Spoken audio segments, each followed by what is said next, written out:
देखिए शिप पे दो टाइप के जॉब्स होती हैं, एक क्रू लाइन और दूसरी ऑफिसर लाइन। अब इस वीडियो में हम क्रू लाइन की बात नहीं करेंगे, बात करते हैं ऑफिसर कैसे बनना है। तो ऑफिसर्स के अंदर भी दो कैटेगरी आती हैं, डेक के ऑफिसर्स और इंजन के ऑफिसर्स। एक ऑफिसर्स होंगे जो डेक पे काम करते हैं और दूसरे जो इंजन डिपार्टमेंट में काम करते हैं। अब इंजन डिपार्टमेंट में ऑफिसर बनने के लिए एक अलग लाइन है, उसमें आपको मेरीन इंजीनियरिंग वगैरह करनी पड़ती है। आज की इस वीडियो में हम बात करेंगे आपको डेक पे ऑफिसर बनना है। डेक पे ऑफिसर मतलब नेविगेटिंग ऑफिसर, आपको जहाज चलानी है आगे। तो डेक पे ऑफिसर बनने के लिए जो सबसे पहली जो कंडीशन है, आप 12th पास होने चाहिए और आपके पास सब्जेक्ट्स होने चाहिए फिजिक्स, केमिस्ट्री और मैथ। इन तीनों में आपके एटलीस्ट 60% मार्क्स होने चाहिए 12th के अंदर, और साथ में इंग्लिश के अंदर आपके 50% मार्क्स होने चाहिए। ठीक है, तो जो सबसे पहली रिक्वायरमेंट है डेक ऑफिसर बनने की, कि आपके 12th में आपके पास साइंस साइड होनी चाहिए, जिसमें आपके पास सब्जेक्ट होने चाहिए फिजिक्स, केमिस्ट्री और मैथ, और इन तीनों में मिलकर एटलीस्ट 60% आपका स्कोर होना चाहिए, और साथ में इंग्लिश में आपके एटलीस्ट 50% आपका मार्क्स होने चाहिए। इसके बाद सेकेंड रिक्वायरमेंट क्या आती है? सेकेंड, आप मेडिकली फिट होने चाहिए। आपकी आंखें जो है वो 6/6 की होनी चाहिए, आपकी आईज हो 6/6 की और मेडिकली फिट। थर्ड चीज, आपकी जो उम्र है वो 17 से बड़ी और 25 साल से छोटी होनी चाहिए, यानी 17 से 25 के बीच आपकी उम्र हो।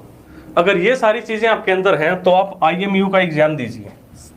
IMU जिसका फुल फॉर्म है इंडियन मैरीटाइम यूनिवर्सिटी। ये यूनिवर्सिटी चेन्नई के अंदर है और ये यूनिवर्सिटी साल में 2 बार एग्जाम लेती है। IMU CET means Indian Maritime University Common Eligibility test.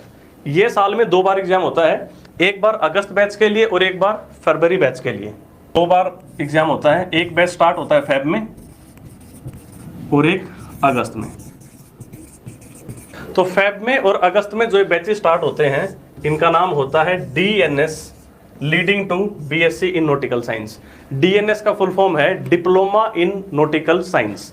So DNS leading to BSc in nautical science मतलब diploma in nautical science leading to BSc in nautical science. तो इसके एग्जाम देने के बाद, जैसे मान लो कोई फेब बैच है, तो फेब बैच के लिए इसके आप मान लो एग्जाम जो है वो जनवरी में हो जाएंगे, और अगस्त बैच के लिए जो है वो एग्जाम जुलाई में हो जाएंगे। तो एग्जाम जुलाई में हो रहे हैं तो डेफिनेटली फॉर्म जो जून में निकलेंगे, और जनवरी में अगर इसका फॉर्म निकल रहे हैं, जनवरी में अगर इसके एग्जाम हो रहे हैं फेब बैच के, तो दिसंबर में इसके फॉर्म निकले होंगे। तो देखो आपको जो फॉर्म भरना है वो भरना है IMU CET का DNS के लिए, diploma in nautical science. Paper pattern क्या है? 200 क्वेश्चंस आएंगे और 3 घंटों का पेपर होता है। ठीक है, 200 क्वेश्चंस आएंगे, 3 घंटे का पेपर होता है, और ये जो सिलेबस है सारा आपका 12th वाला सिलेबस है। Physics, chemistry, maths, general aptitude और इंग्लिश, ये सब इसके अंदर आता है। पेपर कोई ज़्यादा हार्ड नहीं है, आसानी से निकल सकता है अगर आपके 12th के अगर कॉन्सेप्ट्स क्लियर हैं तो। IMU की वेबसाइट पे आप देख सकते हो, इंडिया में 18 ऐसे कॉलेजेस हैं जो IMU से एफिलिएटेड हैं। सो मैं आपको रिकमेंड करूंगा IMU CET का एग्जाम देने के बाद आप उन्हीं कॉलेजेस में एडमिशन लीजिए जो DG अप्रूव्ड हैं और या फिर IMU से एफिलिएटेड है। तो इस एग्जाम का रिजल्ट जो हो 5 दिन के अंदर आ जाता है, और आपको एक स्कोर कार्ड मिलता है, आपका रैंक कार्ड। तो वो रैंक कार्ड आपके पास होना जरूरी है DNS बैच में एडमिशन लेने के लिए। सो IMU के स्कोर कार्ड के साथ साथ आपके पास एक कंपनी का स्पॉन्सरशिप लेटर भी होना चाहिए किसी भी कॉलेज में एडमिशन लेने के लिए। यानी कि बेसिक रिक्वायरमेंट्स क्या हो गई आपके पास? एक तो आपने IMU CET का एग्जाम दिया हो, ठीक है, इस एग्जाम के बाद आपको एक रैंक कार्ड मिलता है, प्लस कंपनी स्पॉन्सरशिप हो। अब बात आती है कंपनी की स्पॉन्सरशिप मिलती कैसे है।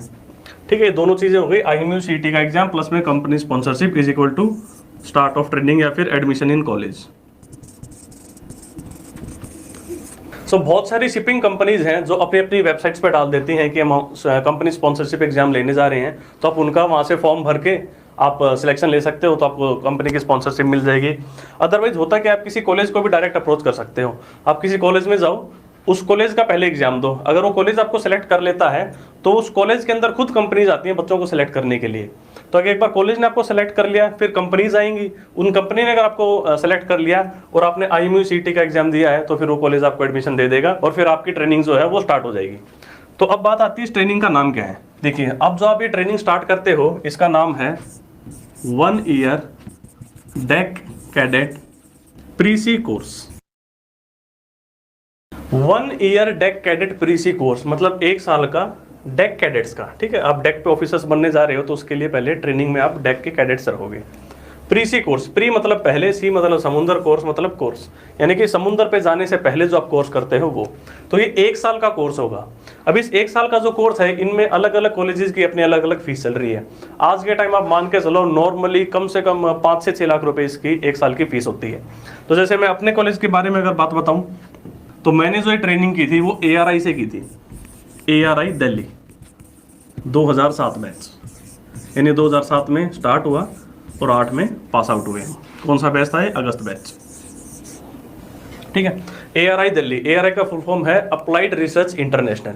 अब यहाँ पे 1 साल की ट्रेनिंग होती है और इस एक साल की ट्रेनिंग के अंदर आपको क्या क्या मिलेगा? एकोमोडेशन, रहना, खाना पीना, फूड वगैरह सब कुछ, आपकी यूनिफॉर्म, बुक्स, वहाँ पे कैप्टन्स होते हैं जो आपकी क्लासेस लेते हैं। सुबह मान लो सुबह 9 बजे से लेकर शाम के 5 बजे तक आपकी क्लासेस चलती हैं।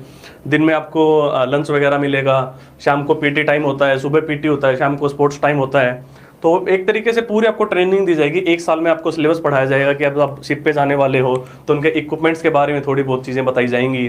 फिर प्रैक्टिकली आपको शिप विजिट करवाई जाएगी और इसके इस 1 साल के अंदर छोटे छोटे बहुत सारे कोर्सेज होते हैं। सो कंप्लीट इन सब चीज़ों की मिलकर फीस करीब 5 से 6 लाख है जो आज के टाइम में चल रही है। जब मैंने किया था 2007-8 में ये कोर्स, तब उस टाइम पे 2,17,000 शायद इसकी फीस थी ARI दिल्ली की, और 25,000 फिर इग्नू के थे। हमारे टाइम पे इग्नू होता था 2007 में। 2008 में 14 नवंबर 2008 के बाद से ये IMU बन गया था। तो मैं इग्नू बैच से हूँ, मेरे बैच के बाद से IMU स्टार्ट हो गया था। तो अब जब ये पूरा 1 साल का कोर्स कंप्लीट हो जाएगा, बीच में आपके सेमेस्टर एग्जाम्स होंगे, तो आपको क्या मिल जाएगा? DNS, diploma in nautical science. Nautical science में आपको डिप्लोमा मिल जाएगा।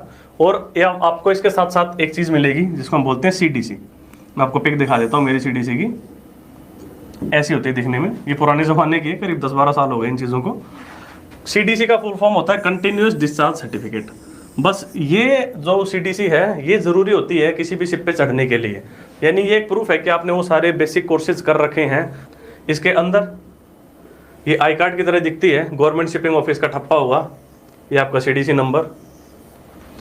और जब भी आप किसी भी शिप पे चढ़ते हो और फिर उतरते हो, तो जब भी आप चढ़ोगे तो इस शिप पे एंट्री होती है कि आप इस तारीख को आपने इस जगह से इस शिप पे आपने ज्वाइनिंग की, और जब आप उतरोगे तो फिर से एंट्री होती है कि आप इस जगह से शिप पे उतर गए, और आपका शिप का जो कैप्टन है उस पर सील मार के साइन करता है। जैसे ये फॉर एग्जाम्पल, जैसे मैं सबसे पहले 17 नवंबर 2008 को शिप पे चढ़ा था। कहाँ से? क्रिस्टोबल से। क्रिस्टोबल है अपना ये पनामा जो कैनाल है उसके जस्ट इस तरफ पे एक एंकरेज पॉइंट है, ठीक है। ये MV संसुमा जहाज का नाम था, बहामास में रजिस्टर्ड है। और फिर मैं 17 अप्रैल 2009 को उतर गया था। कहाँ से उतरा? सेंटोस से उतरा। CentOS Brazil